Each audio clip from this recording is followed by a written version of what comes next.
ഘോഷ് നമ്മുടെ CPM സംസ്ഥാന secretary കഴിഞ്ഞ ദിവസം പറയുകയുണ്ടായി, ഈ പത്മകുമാർ കേസിനെ കുറിച്ചുള്ള മാധ്യമപ്രവർത്തകരുടെ ചോദ്യങ്ങൾക്ക് ഉത്തരമായിട്ടാണ് അദ്ദേഹം പറഞ്ഞത്. CPMൽ പദവികൾ നൽകുന്നത് മെരിറ്റും വാല്യൂവും അനുസരിച്ചാണ്, യോഗ്യതയും മൂല്യവും. ഇത് പാർട്ടി സമ്മേളന വേദിയിൽ കൊല്ലത്തും ഈ കാര്യം സൂചിപ്പിച്ചിരുന്നു. മെരിറ്റും വാല്യൂവാണ് അടിസ്ഥാനം. പാർട്ടി സ്റ്റേറ്റ് സെക്രട്ടേറിയറ്റിലായാലും സംസ്ഥാന കമ്മിറ്റിയിലായാലും മറ്റേതെങ്കിലും വേദികളിലൊക്കെ പദവികൾ ലഭിക്കുന്നതിന് ഇനി അവരവരുടെ ദീർഘകാലത്തെ സീനിയോറിറ്റി ഒരു മാനദണ്ഡമല്ല. സീനിയറാണ് എന്ന് പറഞ്ഞുകൊണ്ട് ആരും ഇനി പദവികളിൽ വ്യാമോഹിക്കേണ്ട. അത് ശരിക്കും കൃത്യമായൊരു മറുപടിയായിരുന്നു. എന്തെന്നാൽ പത്മകുമാർ 52 വർഷത്തെ അധ്വാനം പാഴായി, വഞ്ചന, ചതി എന്നൊക്കെ പറഞ്ഞിട്ടാണ് ഫേസ്ബുക്കിൽ എഴുതിയിട്ട് അത് ഇപ്പോൾ സമ്മേളന വേദിയിൽ നിന്ന് ഇറങ്ങിപ്പോയത്. അപ്പോൾ അതെല്ലാം കൂടെ മനസ്സിൽ വെച്ചുകൊണ്ടുള്ള ഒരു ഉത്തരമായിരുന്നു. എന്ന് മാത്രമല്ല, പത്മകുമാറിൻ്റെ പേരിൽ നടപടി ഉണ്ടാവും. അദ്ദേഹം പാർട്ടിക്കുള്ളിൽ സംസാരിക്കേണ്ട വിഷയം പുറമെ അച്ചടക്കം ലംഘിച്ചു. അപ്പോൾ ഗുരുതരമായ അച്ചടക്കത്തിൻ്റെ വാൾ ഉയർത്തി കാണിച്ച് പത്മകുമാറിനെ ഭയപ്പെടുത്തുകയും അതുപോലെ ഇനി പിന്തുടരാൻ ആരെങ്കിലും കണ്ണൂരിലോ ആലപ്പുഴയിലോ കോട്ടയത്തോ ഇരിപ്പുണ്ടെങ്കിൽ അവരും കൂടെ മനസ്സിലാക്കുക, നിങ്ങൾ എത്ര കാലം ഈ പാർട്ടിയിലുണ്ടായിരുന്നു എന്നുള്ളത് ഒരു പ്രശ്നമേ അല്ല. നിങ്ങൾക്ക് എന്ത് കഴിവുണ്ട്, നിങ്ങളുടെ മൂല്യം എന്താണ്, ഇത് നോക്കിയേ ഇനി പാർട്ടി പദവികളുള്ളൂ. ഈ മൂല്യവും പദവിയും എന്താണ് ഗോവിന്ദൻ ഉദ്ദേശിക്കുന്നത്? അതായത് ഗോവിന്ദൻ മാഷ് ഉദ്ദേശിക്കുന്നത് വളരെ എനിക്ക് തോന്നുന്നു വളരെ വ്യക്തതയുണ്ട്. പക്ഷേ അത് വളരെ പരോക്ഷമായിട്ടാണ് പറഞ്ഞേക്കുന്നത്.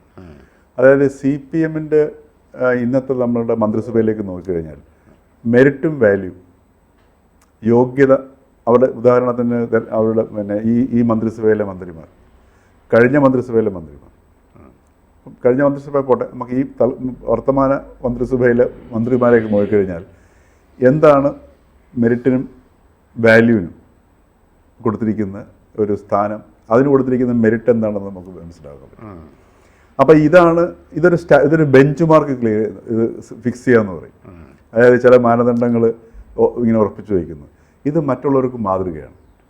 ഇനിയിപ്പോൾ നാളെ ഈ CPMൻ്റെ നേതൃസ്ഥാനത്തേക്കോ അതല്ലെങ്കിൽ പദവികളിലേക്കോ വരണമെന്നുണ്ടെങ്കിൽ അവരുടെ മെരിറ്റും വാല്യൂവും ഇപ്പം നിലവിലുള്ളവരിലേക്ക് നോക്കുക. ഉദാഹരണത്തിന് വീണ ജോർജിൻ്റെ വിഷയമാണല്ലോ പത്മകുമാറിൻ്റെ സംഭവത്തിലുണ്ടായിരിക്കുന്നത്. അപ്പോൾ വീണ ജോർജിൻ്റേതാണ് മെരിറ്റും വാല്യൂ.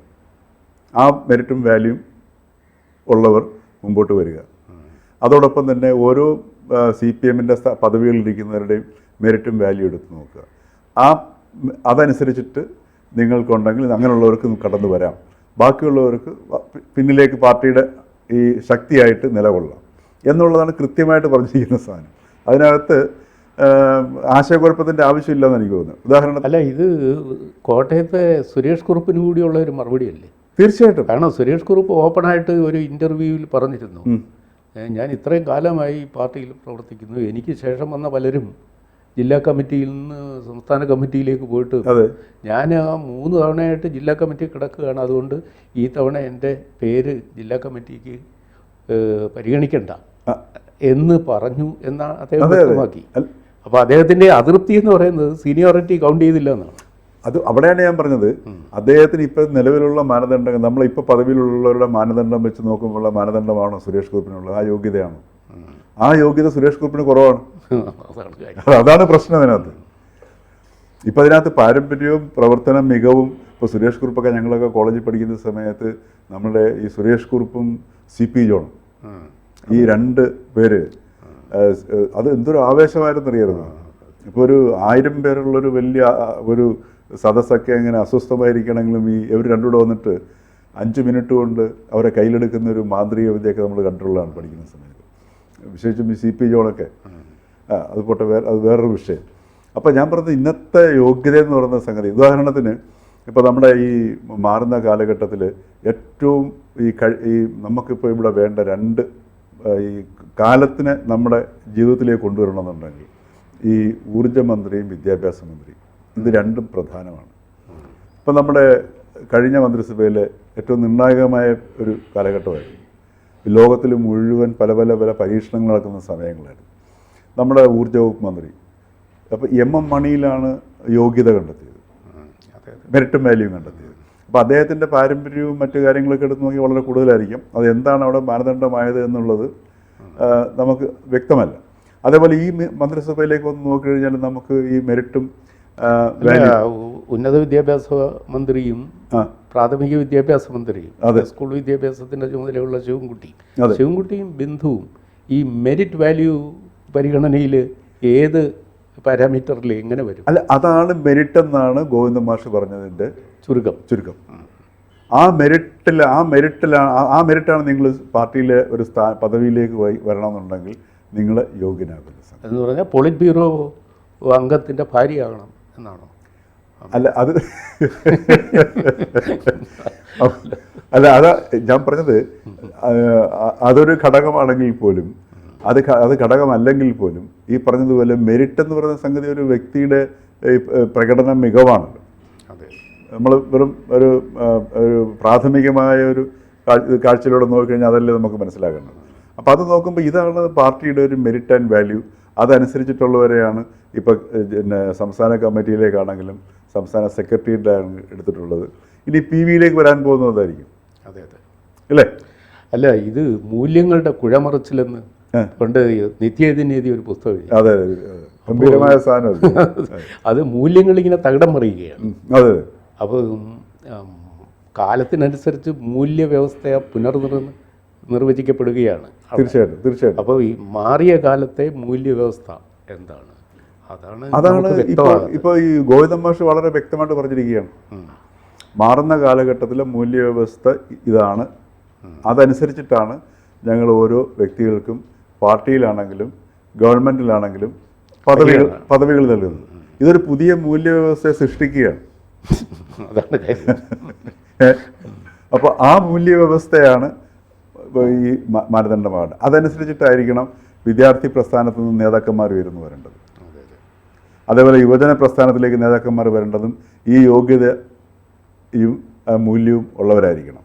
അത് കൃത്യമായിട്ട് എനിക്ക് തോന്നുന്നു ഇപ്പോൾ പാർട്ടി അണികളും പാർട്ടി നേതൃത്വവും ഒക്കെ അത് കൃത്യമായിട്ട് അത് മനസ്സിലാക്കുമെന്ന് എനിക്ക് തോന്നുന്നു. കാരണം നമ്മളുടെ ഇവിടുത്തെ വിദ്യാർത്ഥി പ്രസ്ഥാനത്തിൻ്റെ നേതാക്കളെയും യുവജന പ്രസ്ഥാന നേതാക്കളെയൊക്കെ നോക്കുമ്പോൾ നമുക്ക് വളരെ വ്യക്തമായിട്ട് അതുതന്നെയാണ് ഇത് അവർ മനസ്സിലാക്കിയിട്ട് മുമ്പോട്ട് വരുന്നതെന്ന് നമുക്ക് കാണാൻ കഴിയുന്നുണ്ട്. അല്ല, ഒരു ജനാധിപത്യ പരീക്ഷണത്തിൽ വിപ്ലവ സ്വഭാവം അവകാശപ്പെടുന്ന ഒരു പാർട്ടി പിന്നെ പങ്കെടുക്കുമ്പോൾ ഇതിൽ ജനാധിപത്യ മൂല്യങ്ങളെ മാനിക്കുമോ അതോ വിപ്ലവ ഏകാധിപത്യ സ്വഭാവം പിന്തുടരുമോ? ഇതിൻ്റെ ഒരു കോൺഫ്ലിക്റ്റ് എന്നും കമ്മ്യൂണിസ്റ്റ് പ്രസ്ഥാനങ്ങളെ വലയ്ക്കുന്നുണ്ട്. അവരുടെ ഒരു ആശയ പ്രതിസന്ധി എപ്പോഴും ഇതാണ്: കമ്മ്യൂണിസ്റ്റ് ശൈലിയിൽ പോകണോ അതോ ഡെമോക്രാറ്റിക് സ്റ്റൈലിൽ പോകണോ? ഡെമോക്രസിയിൽ കാര്യങ്ങൾ തീരുമാനിക്കുന്നത് ജനങ്ങളാണ് ആത്യന്തികമായി. അപ്പോൾ ആ സ്റ്റൈലിൽ ഇത് തുടരുകയാണെങ്കിൽ പാർട്ടിക്ക് ഒരുപാട് വിഷമങ്ങൾ നേരിടും. അതേസമയത്ത് കമ്മ്യൂണിസ്റ്റ് പാർട്ടിയുടെ നയം കേന്ദ്രീകൃത ജനാധിപത്യമാണ്. എല്ലാം തീരുമാനിക്കും, താഴെ അടിയ വിമർശനമൊക്കെ ആകാം, പക്ഷേ അവസാനം അവിടുന്ന് പറയുന്നത് അതുപോലെ ചെയ്യണം.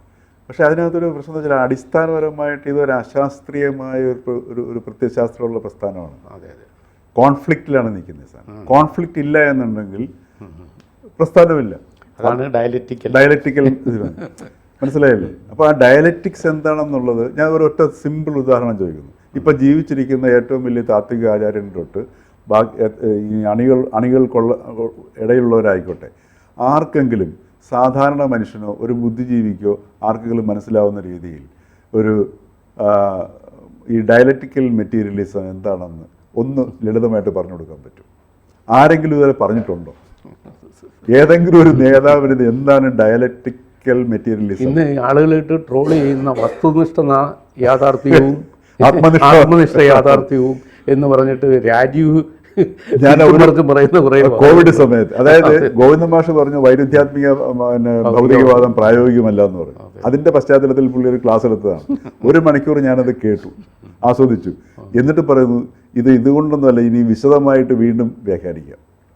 ഇതൊക്കെ കോമാളി യുഗത്തിൻ്റെ വേഷങ്ങളല്ല. അല്ല, ഇതിനകത്ത് അവിടെയാണ് ഞാൻ പറഞ്ഞത് ഈ സങ്കീർണമായ സംഗതികളെ ലളിതമായിട്ട് പറയുന്നതാണ്. ഈ ഉദാഹരണത്തിന് ഈ ലളിതമായ കാര്യങ്ങളെ സങ്കീർണമാക്കുകയാണ് ചെയ്യുന്നത്. ഉദാഹരണത്തിന് നമ്മുടെ ഈ ലോകത്തുള്ള എല്ലാ വിജ്ഞാന ശാഖ എടുത്ത് നോക്കിക്കഴിഞ്ഞാലും അത് ഭൗതിക ശാസ്ത്രമായിക്കോട്ടെ ഭൗതികേതര ശാസ്ത്രങ്ങളായിക്കോട്ടെ എല്ലാം ലളിതമായിട്ടാണ് പറയുന്നത്. ഒറ്റ വാക്കിലോ രണ്ട് വാക്കിലോ പറയും E=mc². അങ്ങേയറ്റം കോംപ്ലക്സ് ആയിട്ടുള്ള സംഗതിയാണ് അല്ലേ? തത്വമസി വളരെ മൂഷിക സ്ത്രീ വീണ്ടും മൂഷിക സ്ത്രീയാവുന്നു. അതാണല്ലേ ആപേക്ഷിക സിദ്ധാന്തം. അതെ. അതേപോലെ തന്നെ ഒരു ജാതി, ഒരു മതം, ഒരു ദൈവം. മനുഷ്യൻ നന്നായി ഏത് മതമായാലും മതം ഏതായാലും മനുഷ്യൻ നന്നായാൽ മതി. ഇതൊക്കെ ഏറ്റവും സങ്കീർണമായ സംഗതികളാണ്.